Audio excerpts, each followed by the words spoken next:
Hi friends. So you've probably been paying attention to the attempted coup by the US of the government of Venezuela.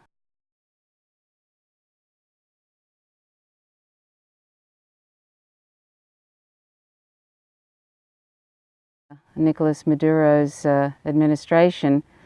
Um, so Nicolas Maduro had just been sworn in, and there was a completely transparent election, and he won by about 6 million votes or something like that. So he's the official president of Venezuela, and yet, of course, because he's not the one that the U.S. empire wants, they are trying to overthrow that government and install what is the opposition leader, Juan Guaido is his name, who basically nobody's really heard of much. He's just sort of appeared out of nowhere in the last few weeks. And he's announced himself, Juan Guaido has announced himself as the president of Venezuela. He's had no election, and he's just, self-proclaimed president. And Mike Pence, the vice president of the United States, has said that they recognize Juan Guaido. So this just gives you a little idea into how much the U.S. empire values democracy, that when it's convenient, they will recognize someone as the president of their country.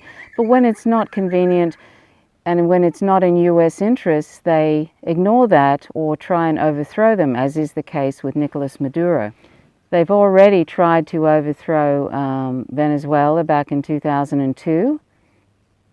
And so fortunately, the thing that has sort of saved them somewhat is that, they've had terrible crippling economic sanctions that have been applied by the U.S. To try and get people in the country to rise up against the president, because, if times get tough, and it's because of these crippling economic sanctions, then the U.S. is hoping that the Venezuelans will get sick of Maduro and try and get rid of him. But that hasn't worked so far, and so now they're putting different sorts of pressure by threatening a military coup. Fortunately, as I was just about to say, the military in Venezuela are very, very passionate Chavistas. They have, pictures of Che Guevara in their office and things like that, and so they're not going to be overthrowing Maduro in a military coup. And so I think Mike Pence and Trump and all those who have been trying to orchestrate this coup of Nicolas Maduro and in Venezuela, that they didn't bank too much. They didn't bank on the military being such sort of strong supporters of Maduro. And why wouldn't you be? He was elected in a transparent election, and which is a lot more than you can say about anybody that's elected in the U.S. And he won by a good margin, by about 6 million votes. So, it's just outrageous. I mean, being an Australian and sort of watching this from a distance is just outrageous to me. That this continues over and over again. The U.S. just continues to try and overthrow governments. It's overthrown, and I've mentioned this in other videos, 81 governments they've attempted to overthrow or successfully overthrown since 1946 with the help of the CIA. And in the case of Nicolas Maduro, Pence has been going around to the various Latin American countries that they've already meddled with and installed various people that will do whatever the U.S. wants. Those people are quite supportive of the overthrowing. of Maduro. You know, the US only has interests and they don't have allies, and this can happen to anybody who does not submit. Any country that doesn't submit to the US, that's what will happen to them.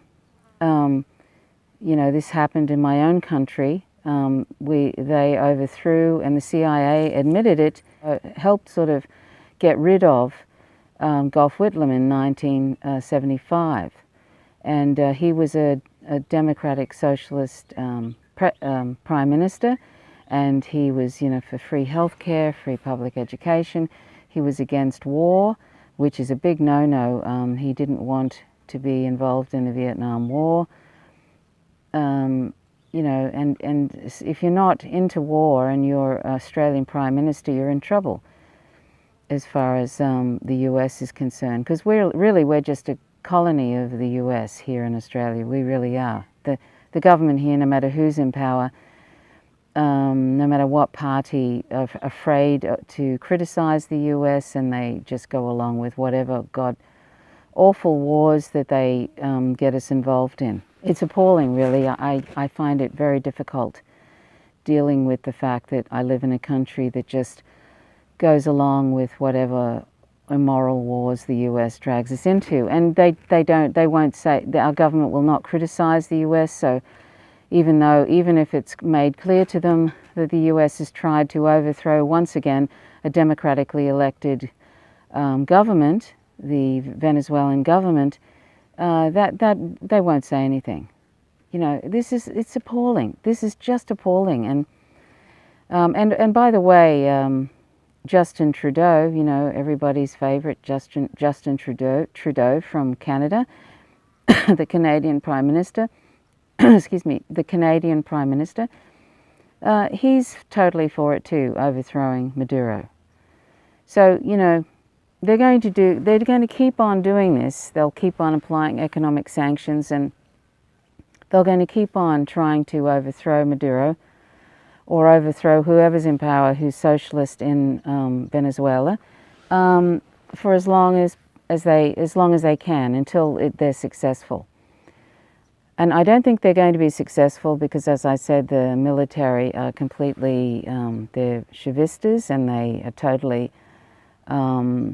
totally in support of Maduro, and they do not recognize Juan Guaido. And that's very fortunate, and so they should, because I mean he's a democratically elected president, and it's outrageous that the U.S. just thinks that it's okay to say, I'm not happy with that. The leader of Syria, I'm not happy with him. I think we need to have regime change. I'm not happy. We're not happy with the leader of Venezuela. I think we should have regime change, even if he was just voted in a transparent election and he's just been sworn in for the next 6 years. We're not happy with him, so he's not doing what we want, basically. That's the subtext of that. And also, they want the Venezuelan oil. Venezuela has a lot of oil, so it's all about oil, and of course it's about hegemony in Latin America. So this has got oil stamped all over it, and that's what they want, and that's why Trudeau is probably on board with it. And this probably gives you a little bit of an idea of how little interest any of these Western governments have in alternate energy sources other than oil, that they're still pursuing oil to the point of overthrowing governments and all of that. It gives you an idea how they're not interested at all in the climate crisis, and they don't care if we're going to extinction. All they care about is oil, and getting oil, and maintaining hegemony, and all of that. This is how insane it is. We're on the edge of extinction, and this is what Western governments are doing. I mean, you know, that tells you a lot, really, that they're still pursuing oil, and we're on the edge of extinction. And unfortunately, Venezuela relies heavily on selling oil. That's probably their main export. which I don't know what they're going to do about that, but they need that to change, because this is sort of not, I don't know, see, the faster the world gets into alternate energy like solar and everything else, the less, you know, probably there will be less strife in relation to imperialist wars for oil.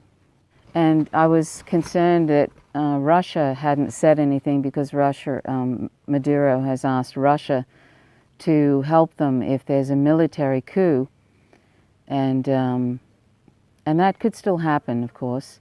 Hopefully not the military that is in Venezuela. It could be something else, you know. But Russia has said that they would, you know, sort of help Venezuela, because it's in Russia's interest to the more countries that are flipped over and become like a colony of the US and just do the US empire's bidding, the less, the more hegemony they have. It's in Russia's best interest to support Maduro and support any country that has not submitted yet to the US, like Syria and places like that. Because basically, you know, as William Bloom has said, if you've watched my video about the US master list of governments that the US has attempted to overthrow or successfully overthrown. Violence is never far removed from US policy. Let me summarize something for the benefit of our listeners. Since 1946, the United States has attempted to overthrow more than 50 foreign governments. In that same time period, it has attempted to assassinate more than 50 foreign leaders. It has bombed the people of 30 countries. It has suppressed revolutionary parties in at least 20 nations. And there's more to that. I forget my other factor on my list.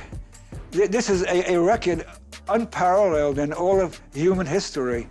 And there's no reason to think it's changing or will change, except if some superior force comes on the scene and can actually defeat the United States. There's a segment in there where William Bloom talks about the US aims for full spectrum dominance, world domination. He actually uses that word, world domination. William Bloom died recently. He was a historian and an author, and he's written a few books about the US and imperialism.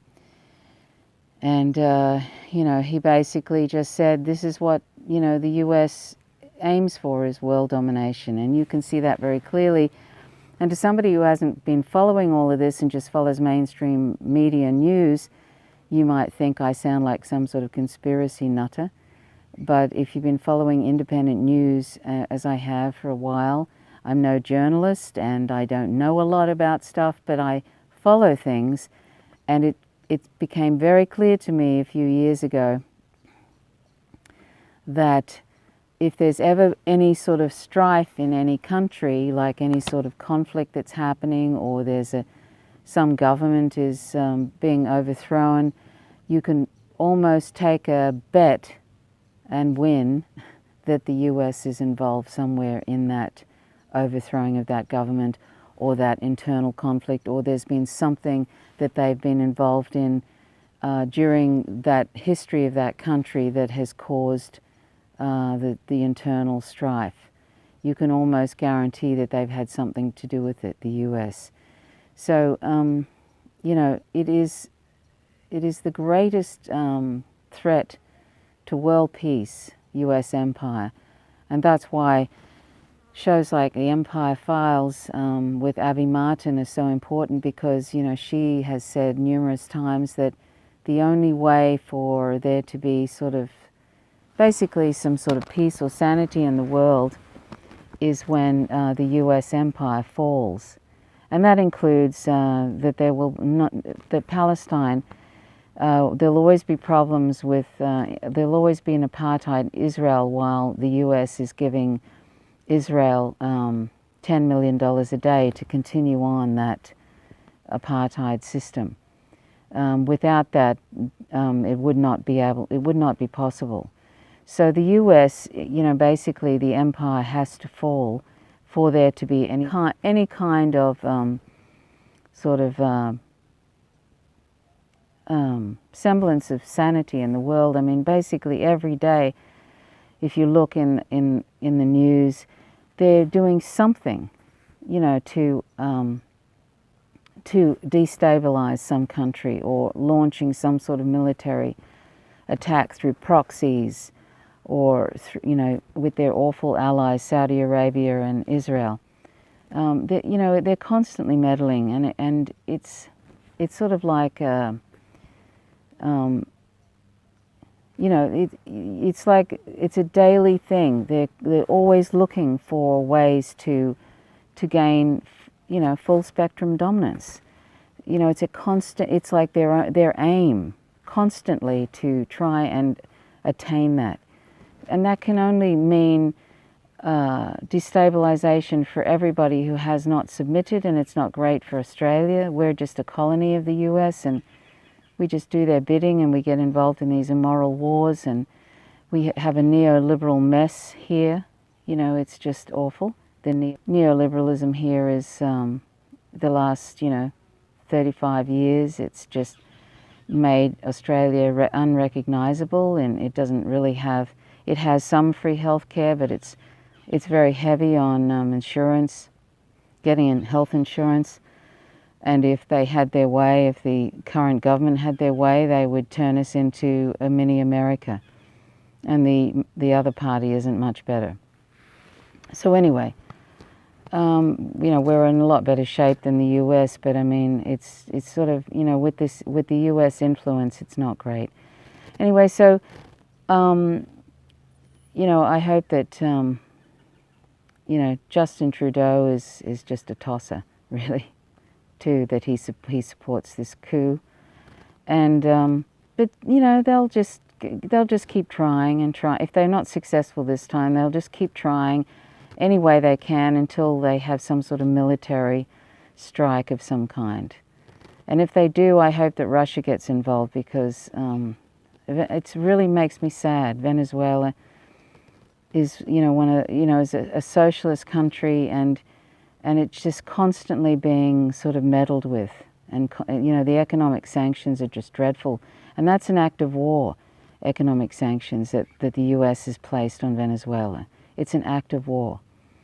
Anyway, that's really all I wanted to say. So if you keep an eye on that attempted coup, I don't know if it's over, but I guess if the military is sticking by Maduro, that may mean the end of it.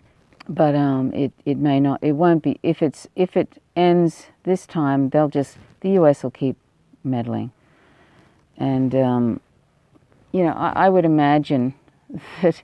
I don't know why they don't throw that Juan Guaido in prison. It's a sort of like a outrageous thing to try and overthrow a democratically elected government like that. I don't know how it's just sort of really amazing. I find that just bizarre, to be doing that to your own country people and your own country, trying to get that cancerous US empire involved in your country and destroy, destroy what are all the good things that are there, the good things that were there too before these dreadful economic sanctions. Why would anybody want to do that? I can't fathom how somebody, a Venezuelan, I think, how he could want to do that to his country and to the people who live there. It's just unfathomable to me. So that's all I wanted to say, really. So keep an eye out, and please spread information from the Empire Files. That has some really good programs about Venezuela, where Avi Martin went to Venezuela.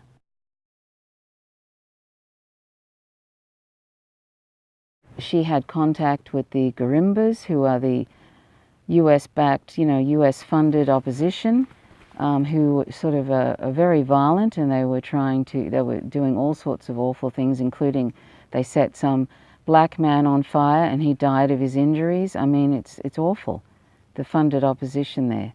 That's the future of Venezuela if they get rid of Maduro, this sort of awful opposition. So anyway, yeah, keep an eye on that and spread information about Venezuela, because there's so much propaganda on social media, it's just frightening. Okay, well anyway, my name's Trish Roberts. Please subscribe to my channel, hit the like button if you like the content. Please click the notifications bell to get updates, and share this if you wish. Thanks so much for watching. Till next time, bye for now.